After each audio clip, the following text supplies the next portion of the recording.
Assalamualaikum warahmatullahi wabarakatuh. Kami dari kelompok 13 kelas 2G Manajemen akan menjelaskan materi tentang MSDM dan perkembangan global. Tantangan MSDM menurut Mattis and Jackson 2006 ke-46.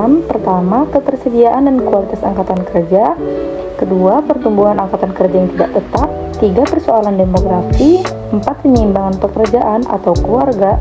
5. Restrukturasi organisasi dan merger atau akuisisi.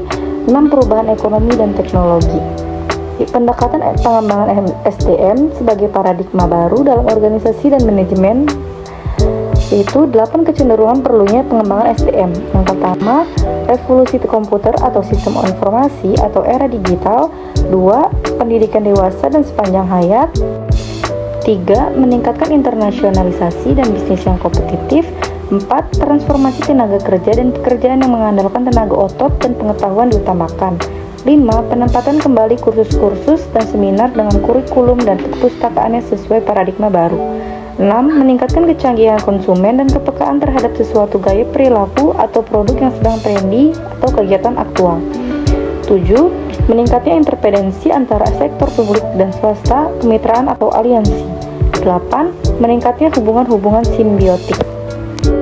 Tahap-tahap dalam MSDM dan perkembangan global. Tahap 1, pemeliharaan atau maintenance stage. Manajemen sumber daya lebih ditekankan kepada fungsi mengontrol dan mengendalikan biaya tenaga kerja atau pegawai. Tahap 2, penyelenggaraan atau government accountability stage. Manajemen sumber daya manusia menekankan kepada segi pemenuhan ketentuan dan aturan atau legal compliance.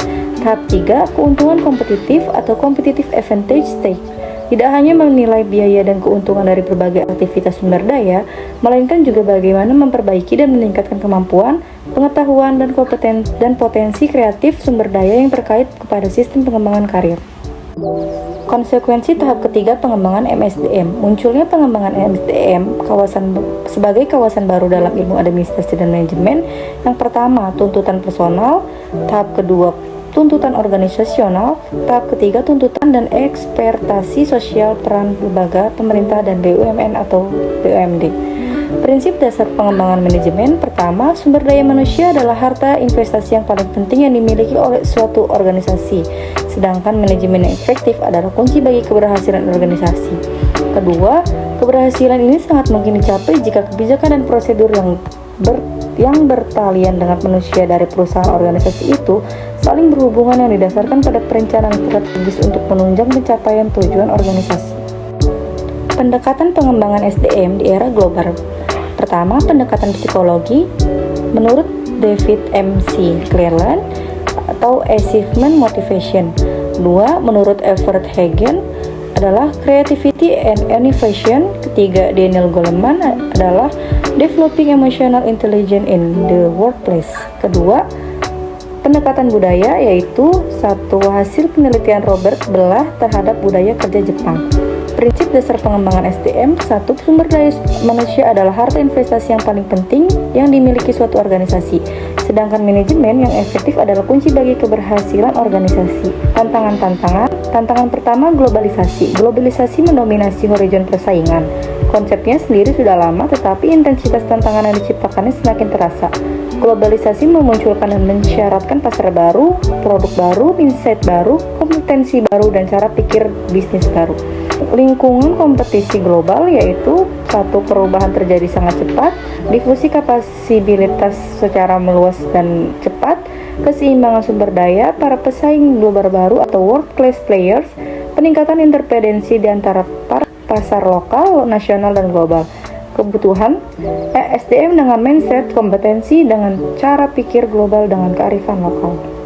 Ini ada tantangan kedua, perkembangan teknologi. Inovasi teknologi terjadi semakin cepat. Berbagai teknologi baru seperti internet, video, conferencing, networks, global paging, informasi dan analisis instan memunculkan dunia kegiatan bisnis yang benar baru. Teknologi telah membuat dunia menjadi lebih kecil, lebih dekat, dan berputar lebih cepat. Tantangan nyata manajemen adalah aplikasi teknologi secara efektif dan kreatif yang menambah nilai, bukan sekedar akuisisi teknologi.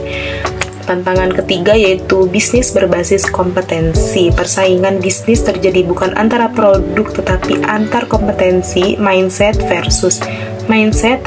Hamel Paralt 1993, pengembangan kompetensi dapat dilakukan dengan proses pelatihan, training, dan pengembangan development. Pembelajaran terjadi ketika konsep bertemu pengalaman melalui refleksi kompetensi refleksi.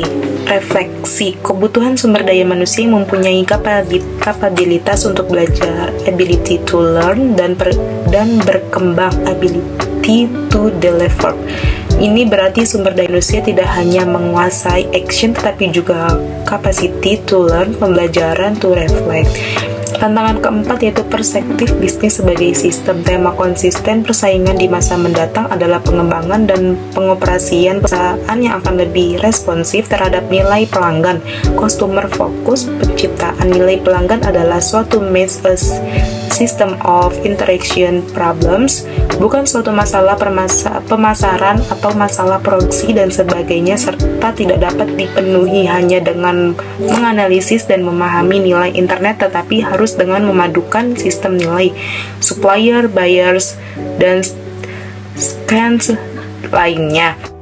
Tantangan kelima yaitu ada revolusi kualitas sistem. Komponen sukses berikut yang akan menjadi semakin penting adalah penyediaan produk dan pelayanan yang berkualitas. Standarisasi dan sertifikasi kualitas produk dan pelayanan akan menandai terjadinya revolusi suatu kualitas. Quality is excellence atau keunggulan. Leveraging potensial dan perbaikan continuous. Quality is value, nilai. Fokus pada berbagai atribut penting yang akan diinginkan pelanggan. Quality in conformance to specification, kesesuaian dan spesifikasi pemenuhan standar universal seperti ISO. Quality is meeting and or exceeding custom expansion, pertemuan dan atau melebihi harapan kebiasaan. Evaluasi berdasarkan kepuasan pelanggan yang kebutuhan SDM yang mempunyai kreativitas dan kemampuan untuk melakukan value innovation, manajemen kualitas, entrepreneurship, dan melihat ke masa depan. Tantangan keenam yaitu perbaikan mutu terus-menerus. Apapun namanya, di antara transformasi kultural, adaptasi, kelenturan pembelajaran, dan fleksibilitas, tantangan kompetitifnya adalah sama. Para manajer, karyawan, perusahaan, pemerintah, dosen, dan guru, dan semua pihak harus belajar untuk berubah secara cepat dan lebih nyaman. Berbagai pertanyaan berikut relevan untuk dijawab oleh kita semua dalam menyongsongkan masa yang akan mendatang. Bagaimana kita learn to unlearn? Bagaimana kita menghargai ke masa lalu tetapi mengantisipasi dan mengadaptasi ke masa yang akan mendatang? Bagaimana kita mendorong proses transformasi dan reformasi? Kebutuhan SDM yang mempunyai kemampuan untuk menjadi pembelajaran mandiri, ada tuntutan pengembangan sumber daya manusia di era globalisasi. Kompetensi psikologis yang pertama memiliki kecerdasan emosi, spiritual, dan moral. Yang kedua kepribadian dewasa mental. Dan yang ketiga ada internship and leadership. Kompetensi kerja yang pertama kemampuan berpikir global dengan kearifan lokal. Yang kedua menguasai aplikasi teknologi komunikasi dan informasi digital internet. Yang ketiga kemampuan belajar dan mengembangkan kemampuan sintetis, daya kreatif, intuitif, integratif, dan berpikir ke depan. Dan yang kelima kreatif, inovatif, dan manajemen kualitas. Dan yang terakhir kemampuan mengelola perubahan.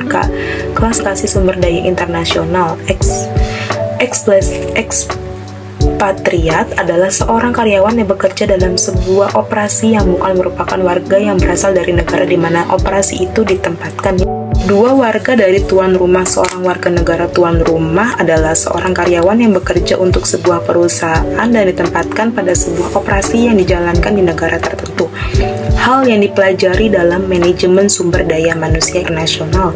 Yang pertama, arti dari HRM internasional, isu dari HRM internasional, dampak globalisasi, perbedaan lingkungan dan budaya internasional, faktor yang mempengaruhi pilihan antar konvergensi dan divergensi, kebijakan sumber daya global mengelola ekspatriat.